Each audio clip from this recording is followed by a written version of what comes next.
ప్రస్తుతం సాగులో ఉన్న పెద్ద కారుకి పండిన వరి పంటను అమ్ముకోలేక అష్టకష్టాలు పడుతుంటే మళ్లీ రెండవ కారుకి నీళ్లు ఇస్తామని అధికారులు చెప్పడం ఆందోళన కలిగిస్తుందని బ్రహ్మదేవం రైతులు ఆవేదన వ్యక్తం చేశారు. నెల్లూరు జిల్లా ముతుకూరు మండలం బ్రహ్మదేవం గ్రామంలో స్థానిక రైతులు మీడియా సమావేశం ఏర్పాటు చేసి మాట్లాడారు. ఒక్క బ్రహ్మదేవం రెవెన్యూలో 2500 ఎకరాల్లో వరి సాగు అవుతుందని, అయితే భగవంతుడు దయ వల్ల పంట బాగా వచ్చిందని చెప్పారు. 2500 ఎకరాలకు గాను సుమారు 10,000 పుట్ల వరి ధాన్యం వస్తుందని, అయితే ప్రభుత్వం నిర్ణయించిన 19,000 గిట్టుబాటు ధర క్షేత్రస్థాయిలో రైతులకు లభించడం లేదని తెలిపారు. అనేక నిబంధనలు నేపథ్యంలో రైతులు ఇబ్బందులు పడుతున్నామన్నారు.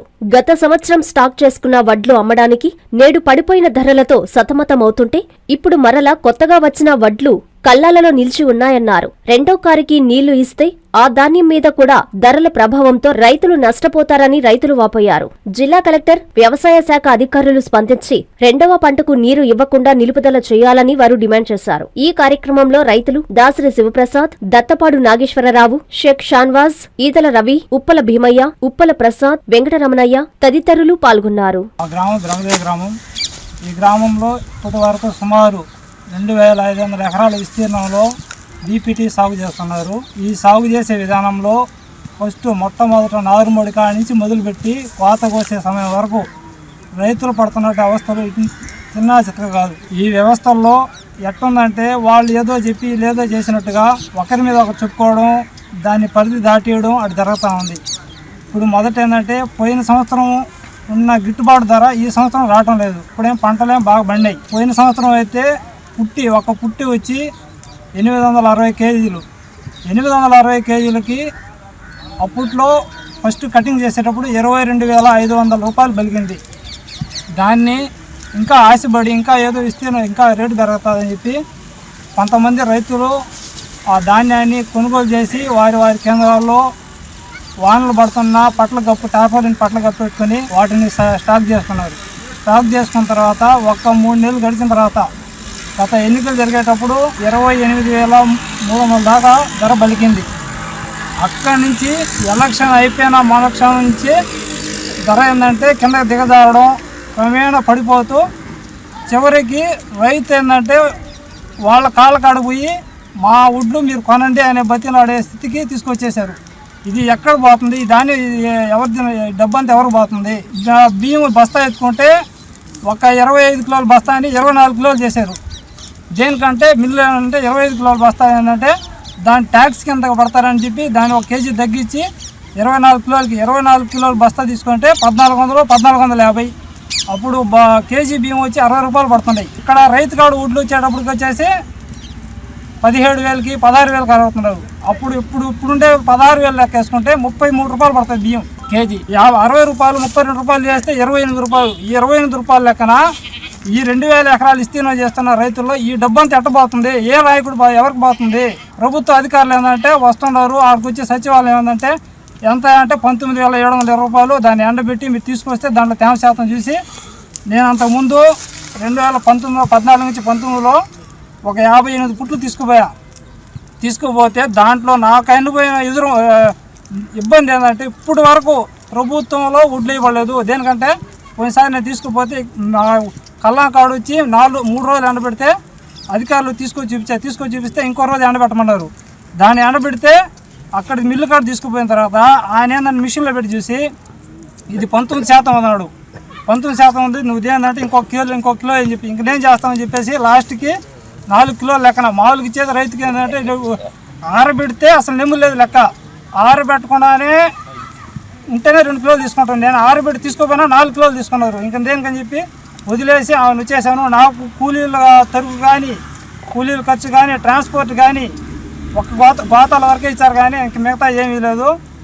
ఆ అనుభవాన్ని ఇక ప్రభుత్వానికే తాళపడేది. ప్రభుత్వాన్ని తీసుకుపోతే ఏంటంటే వాళ్ళు చిత్ర హింసలు పెట్టేసి నానా ఇబ్బందులు పెట్టేస్తున్నారు. ఇప్పుడుండే సాగులు ఏంటంటే ఈ వడ్లు ఏంటంటే ఇప్పటికే ఈ వడ్లు అమ్మలేకుండా పోతాం. వాళ్ళు ఏంటంటే నేను 16,000, ఈ కొరవ 3,000 అటుపోయినాయి. ఎవరు తీసుకుంటున్నారు? ఏ మిల్లలు కాడిపోతున్నాయి. దీన్ని స్పందిస్తే ఏంటంటే రాజకీయం చేసుకుంటున్నారు. రాజకీయం చేసుకోవాల్సిన అవసరం పడలే. పిండి కట్టలు కాడిపోతే పిండి కట్టలో రైతు భరోసా కేంద్రాలు అంతకుముందు 266 రూపాయల లెక్కన మేమే ఉన్నప్పుడు తీసుకొచ్చి పంచాం. ఇప్పుడు ఏంటంటే 320 కూడా ఏంటంటే దొంగతనంగా ఏదో ఓడిస్తేనే వస్తాం, ఈడిస్తేనే వస్తాం. దాని కూడా ఏంటంటే ఆపు అడ్డు లేదు. ప్రతి సంవత్సరం పెరుగుతా పోతున్నాయి కానీ ఒడ్లు మాత్రం కిందకు వస్తున్నాయి. ఇప్పుడు మాత్రం దేనికి ఎక్కువ ఉందంటే గడ్డికి మాత్రం డిమాండ్ అవుతుంది. గడ్డి అయితే ఎక్కువ ఇంకా లాస్ట్ మిగిలేదు అదే. ఇప్పుడు మొత్తం ఎకరా చూసుకుంటే 38,000 అవుతుంది. 4 పుట్లు అవుతున్నాయి. 4 పుట్లకి ఎంత ఇప్పుడు 16,000 లెక్కన వేసుకుంటే 64,000 అవుతుంది. 30,000 వచ్చేసి ఖర్చులు అయిపోతుంది. 38,000 ఖర్చులు అయిపోతున్నాయి. ఖర్చులు అయిపోతున్నాయి. కొరవపోతే 30,000 ఉంటున్నాయి. 30,000 ఏంటంటే కౌలు రైతుల పరిస్థితి ఏంటి? ఇక వేస్తే పురుగు మందు డబ్బా తీసుకోవడం తాగేదానికి సిద్ధంగా ఉన్నారు. కాబట్టి దీని మీద జిల్లా కలెక్టర్ మరి యంత్రాంగం అంతా చర్య తీసుకొని ఈ రెండో కారును కూడా దాని విస్తీర్ణం వద్దు దాని కాడికి ఆపేసి ఈ ముందు ఉండే వడ్లని వాటి రేటు ఇచ్చి గిట్టుబాటు ధర కలిగించి రైతుల కాడి నుంచి సేకరించాల్సిందిగా కోరుతున్నాము. మండలం ఏవే మేడం గారు సచివాలయంలో మీటింగ్ పెట్టింది. 19,720 రూపాయలు మద్దతు ధరతో తీసుకుంటుంది రైస్ మిల్లరు అని చెప్పారు. చేస్తూ మామూలు 16% 17% నిమ్మ లేకుండా 3 రోజులు ఎండబెట్టి ఇవ్వాలి. 3 రోజులు ఎండబెట్టాలంటే ఖర్చు ఎంత? ఖర్చు ఆడకు పోయి గోతాలు ఇస్తాము అని చెప్పి మిల్లు కాడ పోయి గోతాలు తీసుకొస్తే గోతాలు తీసుకురావాలంటే 2,000 రూపాయలు కావాలి. ఆటో పోయి తీసుకురావాలంటే ఆ గోతాలు వేసేదానికి 2 మనుషులు తీసుకుపోవాలి. 2 మనుషులకి 20 రూపాయలు కూలీ ఉంది కానీ రారు. 600 కూలీ. 10 రూపాయలు 6 1200 ఇస్తే ఆ గోతాలు వేసుకొస్తారు. ఆ గోతాలు చేసుకుపోయి తీస్తే ఎన్ని రోజులు దించుకుంటారు? బాడుగు తాటర్లో బాడుగు లారీ పెట్టిన తర్వాత అవి ఇప్పుడు దించుకుంటారు. కాబట్టి రైతులు గిట్టుబాటు ధర కాదు మిల్లర్కి తోలేదానికి. ఇక్కడికే వచ్చి మామూలుగా పర్మిట్లు ఇచ్చేసినా లేకుంటే ఎక్స్పోర్ట్ ఇస్తే రేట్లు అన్నీ పాతొడ్లు కొత్తొడ్లు అన్నీ పెరుగుతాయి కదా. ఒకసారి అందరికి రిస్క్ లేకుండా పోద్ది అని చెప్పి అనుకుంటున్నాం. రెండో కారు ఫస్ట్ కారే ఆ ఒడ్లు అమ్ముకోవాలకు తంటాలు పడతా ఉంటాయి. రెండో కారు ఇస్తే భూములు అన్నీ ఏరుకులు పడడం మెడపురాను దోమ మంచి అన్నీ పెరుగుతాయి. కాబట్టి రెండో కారు లేకుండా ఆపేసి ఒక కారే ఇస్తే సరిపోద్ది. ఈ కారు ఒడ్లే అమ్ముకోలేకున్నాము. అది బ్రహ్మదేవ గ్రామం. దగ్గర ఈ రైతులు 2,500 ఎకరాలు వేసినారు బీపీటీలు. ఈ కొనుగోలు ఆ రోజు 22,000 ఉంటుందని ఒక బాధతో ఇప్పుడు కూడా వేసుకున్నాం. ఏదో పంటలు సౌకర్యంగా జరిగినాయి, బాగానే పండుతున్నాయి. ఇబ్బంది లేదు. భగవంతుడు బూది అవుతుంది ఎంతో ఇస్తుంది, పండించుకున్నాం. దానికి ధర లేదు. ధర లేకుంటూ ధరతో కూడా మరి 0 కారు ఇస్తారని ఒక ఆందోళనలో ఉన్నాం మేము. ఇస్తారని నేను అవగాహన పెట్టారు. ఎవరు చెప్పారో మాకు చెప్పుకుంటున్నారు. అవగాహన ఒకరు చెప్పారని వాళ్ళ ఇబ్బంది పెట్టారు కలుసుకోవడం తెలిసింది కాబట్టి చెప్పగలుగుతున్నాం. అందుకోసం ముందుగానే చెప్తే స్పందిస్తారని ఆశతో దీన్ని పెట్టింది కూడా. అది 2,000 ఎకరాలతో ఈ వాటిని బాధలు పడుతూ చెప్తున్నాం. అందుకోసం మీకు మీడియా సమావేశం పెట్టడానికి కారణం అదే మాసే ఏదో చెప్తా ఉన్నారు. ఏదో ఆయన చేసిన పుణ్యం ఏం చేసిందంటే ఎలక్షన్లో చెప్తే ఇది రాజకీయంగా అనుకుంటున్నారు. ఎవరిని ఉద్దేశించి కాదు. అంటే మా బాధను వెళ్ళపోసుకునేదానికి ఎందుకు అమ్మలేకపోతున్నారు దాని సమస్య చెప్పడం లేదా? ఇవాళ డిఏపి ఎంత, ఆ రోజు యూరియా ఎంత? సరే అవి కూడా తక్కువ రేటు తీసుకొచ్చేయాలి కదా. ఇలా దాన్ని చెప్పమను. ఇవాళ 320 రూపాయలు నిలబెట్టి అడిగారు. నేను అదే యూరియా గురించి అడిగితే కేంద్రాల కింద ఉందన్నారు. ఆ రోజే ఉంది, రెండో రోజుకి లేదు. అడిగితే మేము ఉండింది ఎత్తుకొని వెళ్ళిపోయారని చెప్తున్నారు. అంగళ్ళలో అడిగితే అవునా, మేము అంగళ్ళలో అడిగితే ఏడీని అడిగితే డీని అడిగితే మా కాడే ఉందా, ఆల్రెడీ పైనుంచే వచ్చేసింది ఒత్తిడి, మేమేం చేయమంటాం. మా కాడ ఉండేది అంతే, ఇష్టమైతే తీసుకుని కష్టమైతే లేదు. మేము డిమాండ్ చేయడం లేదు, మిమ్మల్ని ఒత్తిడి చేయడం లేదని వాళ్ళు బాధపడుతుంటారు. ఎవడి కాడుంది డిఏపి? ఆ రోజుకి ఈ రోజు లెక్కేసుకొని చెప్పమని. మా రైతుల వేదన అదే. ఎవరు వచ్చినా మాకేమో బాగుపడుతుంది. రైతు భరోసా ఏమంటున్నారు, ఎవడేసేయమన్నారు. నిలబెట్టి ఏది రైతు ఇదిగో నా రేటు ఇది అమ్ముకునే శక్తి లేదు. అదే నీ రైతు కాడ మిల్లల కాడ పోతే వాడు అమ్మగలుగుతున్నాడు. ఇవాళ తౌడు ఎంత? 30 రూపాయలు. నూకలు ఎంత? అవి చెప్పండి.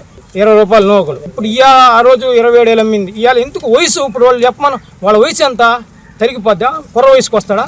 రాబోయే రోజులు ఎట్టుగా ఉంది, వయసు అయిపోతా ఉందని చెప్తారు. కానీ వయసు ఎట్టు వెనకపోద్దు. నాకు ఆ విధంగా వర్ణించుకోమంటున్నా. అంటే తప్పుగా అనుకోవద్దు. ఎవరిని కూడా నేను ఎవరిని ఇన్వాల్వ్ చేయడం లేదు. నేను అంటే నా బాధను వెళ్ళబోస్తున్నా, మా రైతులు వెళ్ళబోసుకునే దానికోసంగా నేను చెప్తున్నది. దానికోసమే కానీ ఇబ్బంది ఏం లేదు. అట్లాగా అతి ఇబ్బంది పెడతా ఉన్నారు. ఆ రోజు 23,000 లెక్క కొని ఇంట్లో పెట్టుకున్నాం. సన్నగారు రైతులే, పెద్ద రైతులు కాదు. ఎందుకని పెట్టుకున్నాము? ఏదో 4 రూపాయలు ఎవరికైనా కాయాగస్తం చేసుకుని ఇంకో రూపాయి వస్తుందని ఆశిస్తేనే కదా. ఆ రోజు 28,000 30,000 కూడా ఉంది, 32,000 కూడా అమ్మింది. ఇవాళ ఎందుకు వెనకబడిపోయింది? కొనమంటున్నాం. ఇదిగో నా కాడ నేను సాటి రైతుని కావాలంటే ఎంక్వైరీ చేసుకోమని ఎవడైనా. నా కాడ 42 పుట్లు ఉన్నాయి, కొనేవాళ్ళు లేడు. ఇదిగో ఈయన సన్న రైతు, ఈయనకు ఒక 15 ఎకరాలు కయ్యి ఉంది ఆయన తగ్గట్టు. ఆయన ఏదో ఇంకో 10 పుట్లు కొనుక్కున్నాడు, ఏదో పెట్టుకుందాం 4 రూపాయలు వస్తేనే బిడ్డలు పెళ్లి చేసుకోవాలా ఆశలు ఉంటారా ఎవడికో. శుభమస్తు షాపింగ్ మాల్ లో రంజాన్, ఉగాది డబల్ పండుగలు, డబల్ ఆఫర్లు, 100% షాపింగ్ ఫ్రీ. మీరు చేసే షాపింగ్ పై 100% లాయల్టీ పాయింట్స్ ద్వారా పొందండి. కేవలం 99 రూపాయల నుంచే షాపింగ్ చేసే అదృష్ట అవకాశం. 10 క్రేప్ జకాత్ శారీస్ 1000 రూపాయలు, 1000 రూపాయల లైట్ వెయిట్ పట్టు చీర 399, 3 డబల్ కాట్ ఏసీ బ్లాంకెట్స్ 1000 రూపాయలు, 3 బాయ్ షర్ట్స్ 599 రూపాయలు, 6 గర్ల్స్ టీ షర్ట్స్ 499 రూపాయలు, 3 digital print dress materials 899, 10 shirt bids లేదా 10 ప్యాంట్ బిడ్స్ 1000 రూపాయలు. శుభమస్తు shopping mall, BRC centre, Nellore.